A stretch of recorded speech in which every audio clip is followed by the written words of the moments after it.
Okay, so Nexus of Dreams is back. Or the special effect is you have more fire damage if you bring 2 DPS. Then resonance, crit damage and attack increase. Then each hit of the attack buffs yourself, which is also the boss gimmick. So someone that hit multiple times like Red Frostgamon will be pretty good here.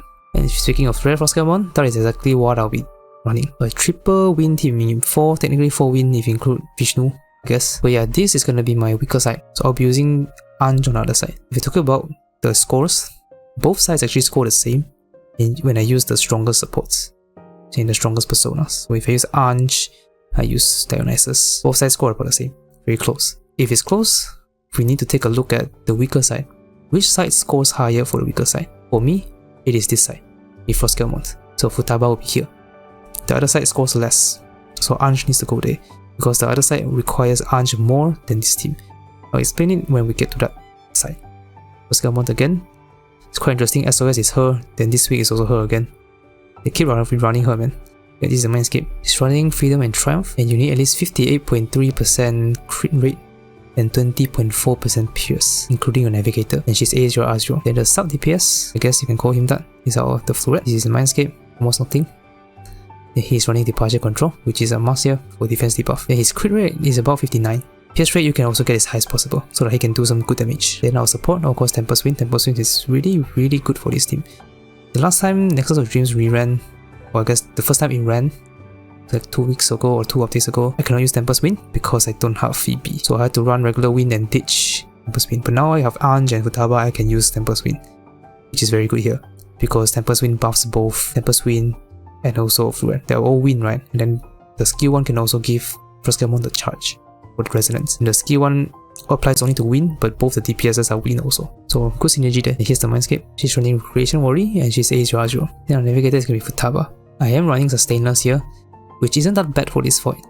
You just need like one lucky turn when the boss uses my Red Slash. You just need him to attack. Hopefully Wonder or Tempest Wind, because they are tankier. Here's a maxed out Mindscape. She's running Resolve Labor and she's A0. As for Dagger, I'm running Starry Compass because I need defense debuff. If you don't run it, you need like 26% pierce or something. It's quite high. Then for Persona, first one is Rakunda from Vishnu, and also signature skill. Then you have Jokuten, Unit, Rebellion, and Mediarama. The tip was Sustain. And this applies to both this side and the other side. Try to give like healing boost and also stuff like attack boost, because the healing skill scales on attack. For Jokuten, we only have 4 Persona skill slots, so we cannot do both healing and attack because we need a crit rate for Rebellion to buff more crit, because Rebellion scales on crit rate. And we have Genostic, who's going to use Rakunda, and also apply Mark for defense debuff. And for turn order, it has to be exactly this 1, 2, 3, 4 for the most optimized rotation and most optimized score. First turn, do a skill 3 from Tempest Wind. For the crit. Then Rakunda, Diva Defense. And then skill 1. Doesn't matter if you don't wind swap, it's fine. Because we wind swap later. Then skill 3 with Tempest Wind. Not Tempest Wind, Frostgamon.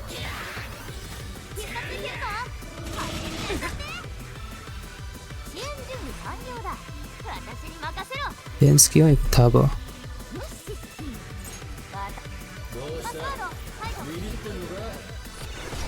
Skill on Tempest Wind, make sure you insert here, very important. And so that Vishnu later can debuff the damage taken. Then you first get one highlight.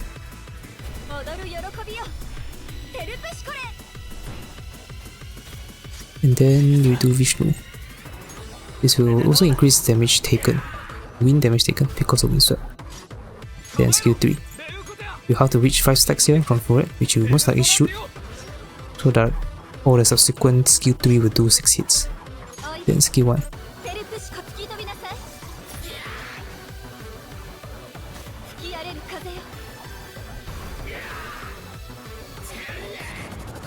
Then just tank. We are running Sustainless here. We are also going to use like one Wonder healing skill, because it's not easy to sustain. But the nice thing with Futaba here is that he can pretty much give us a shield every time, because we just do a skill 2 here. We don't need to do a skill 3, because we need the defense debuff from Resolve Label and also I mean, you can buff for next turn also. Next turn is a full-out attack, turn. Yeah, we tempos with Q3. And then we go Chikoku turn Media. Make sure you target first scale Mont. Get the attack buff. Then first Q3. They should do decent damage. 200,000 plus, I think. Yeah, 240, 260. Then you do a Chikoku turn highlight of the damage. Then you can check a crit. Not enough because we didn't use a single rebellion. A single rebellion should help us reach the cap. We cannot do that because we need to sustain to heal. So we do a skill 3 here. Set up the field affecting. Then we just tank. Next turn is a scary turn because they can use the Myriad Slash. So we do skill 2 again. We don't need skill 1, and skill 2 helps us to charge faster, so just in case we don't reach the data storm thing 100%. Skill 1, make sure wind sweep. So that full red later can do 6 hits.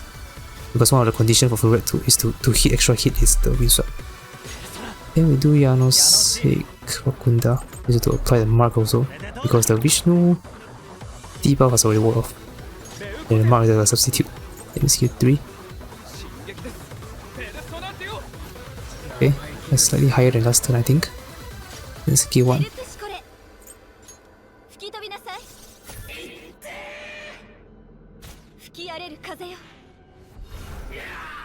Almost 1.5 total, decent. Okay, hitting wind is the most ideal I think, or wonder. Because they are quite tanky. We should be fine here. Then we can do skill 1. Your defense.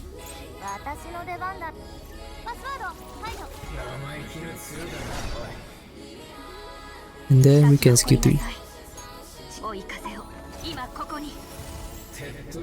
Then we use the wind highlight to buff.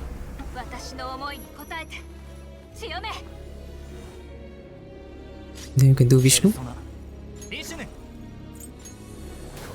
They should already be wind swept because if you didn't know, first scale Mon's skill 1 can click wind swept. That's cool. Then skill 3. Okay, nice. Then skill 3.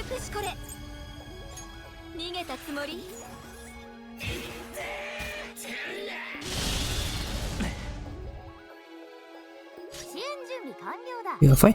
We survive. Then we do a skill 3. It's possible to skip the Meteor there, but yeah, it's gonna be really close. Then we do skill 1.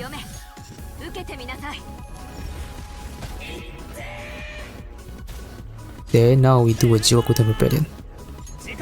This should help us reach the cap. This is also the last damage, last turn, last damage.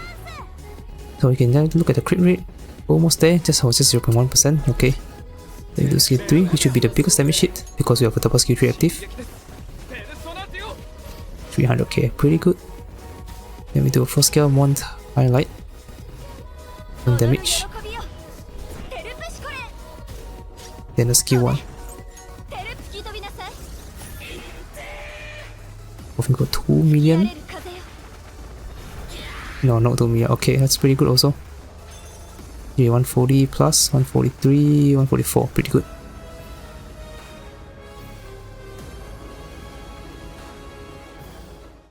So the other side, we have Vishnu. The shade effect also the same. 2 DPS, you get 5 damage increase. We do more technical damage, and then also almighty damage. So they want you to use Akechi and Firecracker Ring here. Then the boss game here, literally nothing. And yeah, we are gonna use Akechi and Firecracker Ring because they want you to use it and it's a good combo overall. I'm disappointed that we don't even have an AoE boss last time when Akechi ran. I don't understand why. It's really funny. But yeah, without Firecracker Ring, I guess An can work because An can do some technicals, I believe, with skill 3, which can do some damage, I guess. And if it's not Akechi, I think you can honestly just run Sweeper Twins. If it's A1, it's even better because A1 Twins can do more damage than A0 quite a bit. And the A1 Twins will launch more skill 3, which are mighty, which can trigger the special effect for more damage. But yeah, we are gonna all in this side. Already said, because this side, even though it scores similar to the other side, this side requires Anj more. Well, I guess this team requires Anj more than for Taba. I'll explain more in the battle. One of the reasons is the extra action and the highlight rotation. So our main DPS is going to be Fakakari. There's a Mindscape. This side is going to hit a little bit harder because there's more of them, so they hit more times, so more damage. And your team, your Wonder, everything needs to be decently invested for the HP and stuff. Something is to increase this, the Kagura bell thing, for more stats, so you can tank better for all your characters. It's running Acceptance and Strife. You need at least 56.5% crit rate including Navigator, and also 21.7 Pierce if possible. But if not, it's fine. Defense are not that important for this fight. Then the other DPS, of course, I'll set DPS, Akechi. Akechi is probably, I guess, the best character for Nexus of Dreams because it's built for this mode. This Mindscape. It's running Departure Prosperity for the highlight thing. Possible, just get the crit rate as high as you can, but he's not the main DPS, even though he does decent damage. And he is quite useful with skill 1. You really cannot sustain, you can actually just spam the skill 1 for the heal. You'll lose damage, but sometimes you have to do it to stay alive. Then Matoi. Matoi obviously the best in-stock support for Firecracker because of the technicals. This is the Mindscape. She's running Faith and Fertility, and she's A0R0. Navigator, of course, is Anj. There's the maxed out Mindscape. And then she's running Hope and Labor for the Pierce. For Dagger, I'm actually going to run Plasma Blade because it's better than Purgatory. Plasma Blade buffs crit damage, but you only use this if you have Akechi. Don't use this if you don't have Akechi, okay? Very important, because Akechi is really the only person who can activate this Dagger effortlessly because of his passive. If not, you can just run Purgatory or even Nex Machina. If you run Akechi, make sure to include 3 different types. So we have Fire, Ice, and then Persona is a Psychic. And for Personas, we have Dionysus, we need Rebellion, and Medea. The stronger the Medea, the better. Medea Rohan is the best one, obviously. And some tip, like I already mentioned, give healing boost, give attack boost. This will boost the healing for easier sustain. Then we have Throne. Throne is only there for the signature skill to inflict like the burn thing on Matoi, and just some damage buff overall. Lastly, Sandalphon. So Sandalphon, we use a shield. I recommend actually just maxing out the overclock if you have the extra coins because you need the sustain. Right, you get shield, you get more shield, get more defense and stuff. And actually, Sandalphon synergizes well with Matoi because Matoi gives shield when you activate technical, and Sandalphon buffs the defense of shielded allies. So good synergy there. Get some shield boost, if possible get some attack boost also because the shield scales on attack. And another good thing about the shield is that it actually buffs attack. So you sustain and also buff a little bit. The same thing with Dionysus because Dionysus you can use a Medea. Just make sure your main target the DPS, your main DPS, and then you get the crit damage buff. That's nice. And for turn order, this is specific. Has to be 1, 2, 3, 4. Exactly like this. So first turn, we do Matoi skill 1. Apply the Skull and defense debuff. Then we do Throne. Main target Matoi because she has a high accuracy. Then green skill 1.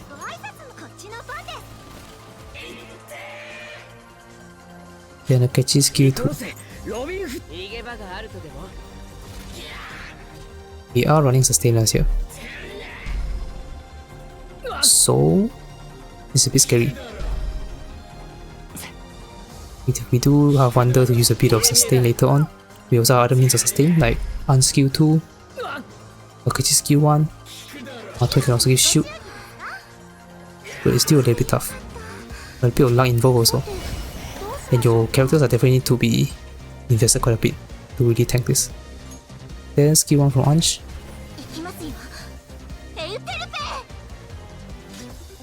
Then Matoi skill 3.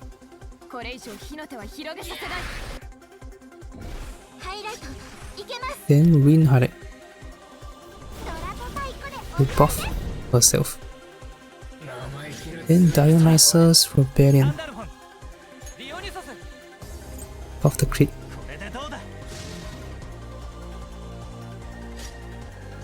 Then you activate skill 3. And then you check your crit rate. I'm just nice 99.5. Almost there. And attack. You do need a lot of crit rate to cap this because we only use a Rebellion. Usually you can run Rebellion and Revolution. There's the Arch skill 2 for healing and skill 3. Hopefully Rin can dodge a couple of attacks. That will help a lot. Please dodge something. No? I guess not.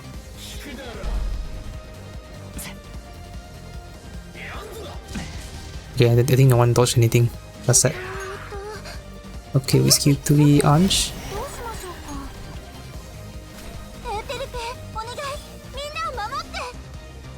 And then Mato is Q1.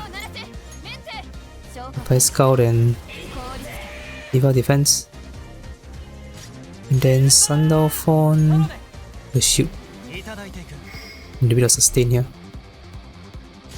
Then wins Q1.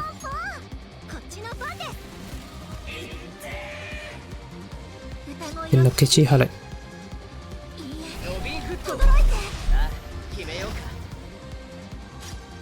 Then ski 1 because we need to heal. Our HP is really low.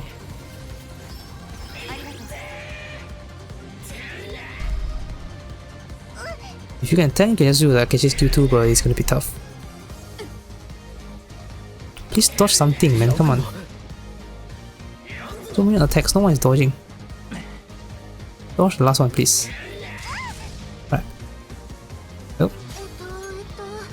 Then we ski 1 from Anj.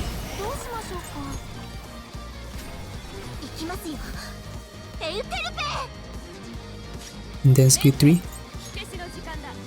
Increase the damage taken and give the shield. Then Dionysus Medea to heal. Still not enough healing. But the Unskill 2 is gonna activate after this section. Then you attack. 3 million, not bad. Almost full health. Looks good, but not really. Because they're gonna attack and do some damage.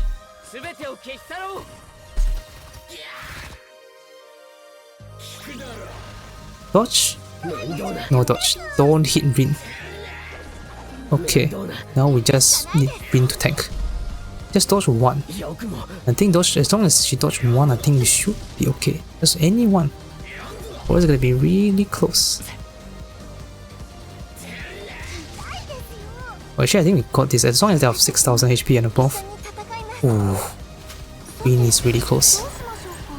I guess we need to see next turn. It'll be interesting to see. Then skill 1 by Scout. Motor highlight. This will give like 1000 shield. 1000 plus 4800 is 5900, almost 6000. It's gonna be really close. Then Dionysus Rebellion. Then win ski 1.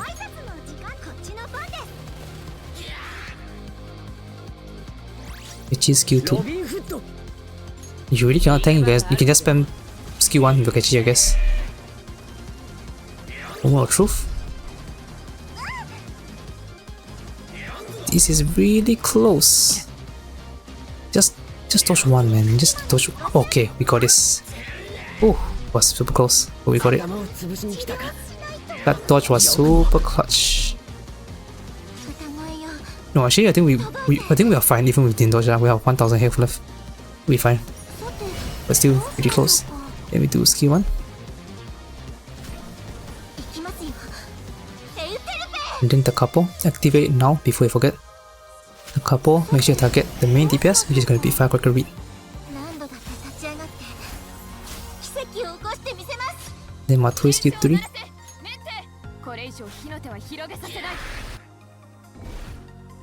Then we have throw. I think I'll just attack target Rin, doesn't really matter honestly. And then skill 3. So just now I talk about Anj being important here. The reason is because of the highlight. You can see that usually in like a 6-turn rotation for Rin, you use a highlight first and then the attack. But now we don't have the highlight because Rin is third in action. She's third in action because of Akechi being a sub DPS. But with Anj, she has the rewind thing, which counts as an extra action, and that extra action charges the highlight gauge. So we can just attack here. And then we go to extra action for the rewind turn. Then we can do a highlight. If you're using Futaba, you cannot do this, which means that the Rin highlight is going to be on the last turn, on the Akechi's turn, which is useless anymore. So that's why this team requires Anj more than Futaba. We Rin highlight and then we can attack again. This will be big damage. 3.6, pretty good. Then we have to do a skill 3 here, doesn't really matter. All the bounds are still active. Then the final skill 3.